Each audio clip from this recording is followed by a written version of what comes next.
My name is Samantha Phillips, and I'm going to give my persuasive speech on animal testing.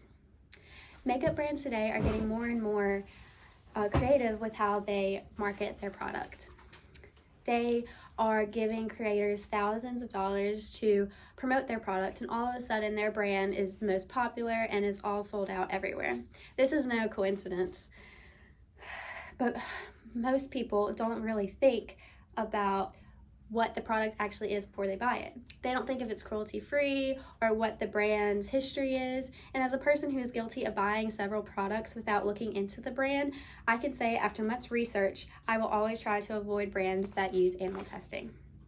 Hopefully this will give some insight on how to protect these innocent animals by spreading awareness.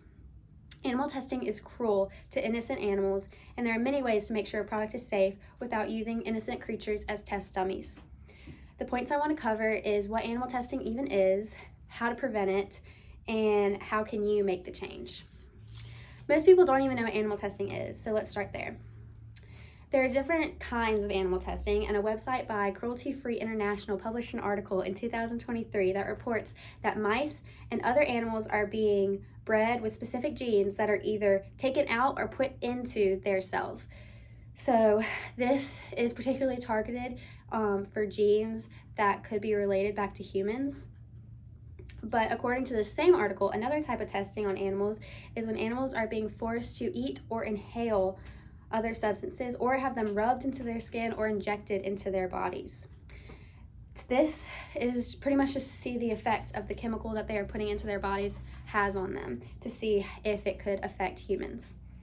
As you can see by this picture right here is a picture of a cat, and it has a mechanism on its head to hold it down. And this is similar to, well, not similar, this is what they, a type of way that they test on animals just in the US.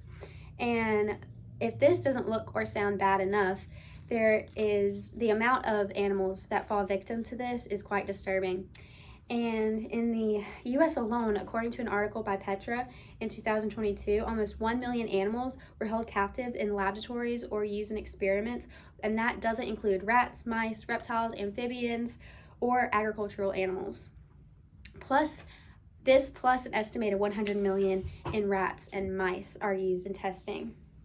In this chart, you can see out of all of the countries, the United States, is most known for, or tests the most with animals, which should be quite disturbing and also should show that animal testing isn't necessary because it's not used in every single country.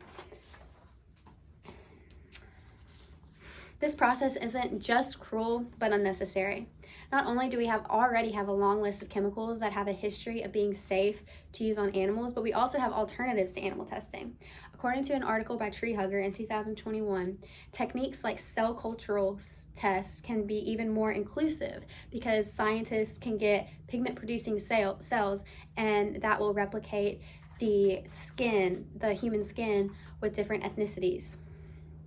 And there have also been other countries that, again, have banned animal testing, like that chart. And this just, again, proves that animal testing isn't the only answer. Although humans and animals are both mammals and share many qualities, it's not always accurate. What could be true for animals could not be true for humans and vice versa. And according to an article in Ecologist, some researchers exaggerate the importance of animal testing.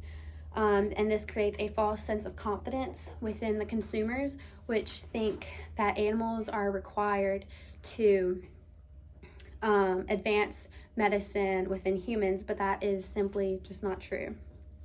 And now that you know what animal testing is, and just some of the alternatives to animal testing, what can you do to help? Well, the answer is simple. According to a website by WAF by Davis in 2023, the best way to help is simply just buying cruelty-free products. This is just think before you buy, do some research before you buy, and websites such as Sephora has made this so much easier than it ever has been by placing a little mark that says cruelty-free on their products online and in store. So there really isn't an excuse today of why we can't avoid these products. And there's also different websites to donate that can make a change, but the biggest way to make a change is simply just changing in your own home. Now that I've showed you some of the ways that animals are tortured and used to humans' advantages, I hope that it's something that you just won't go home and ignore. The way to make a change is by being aware of our purchases and not giving money to these brands and endorsing their products. To see a change, we have to make a change in our own lives. So let's start today and go out, and I want everyone here to commit that making our homes a safe place for every living creature around us, which starts with us buying certain products that are cruelty-free and care about our environment today.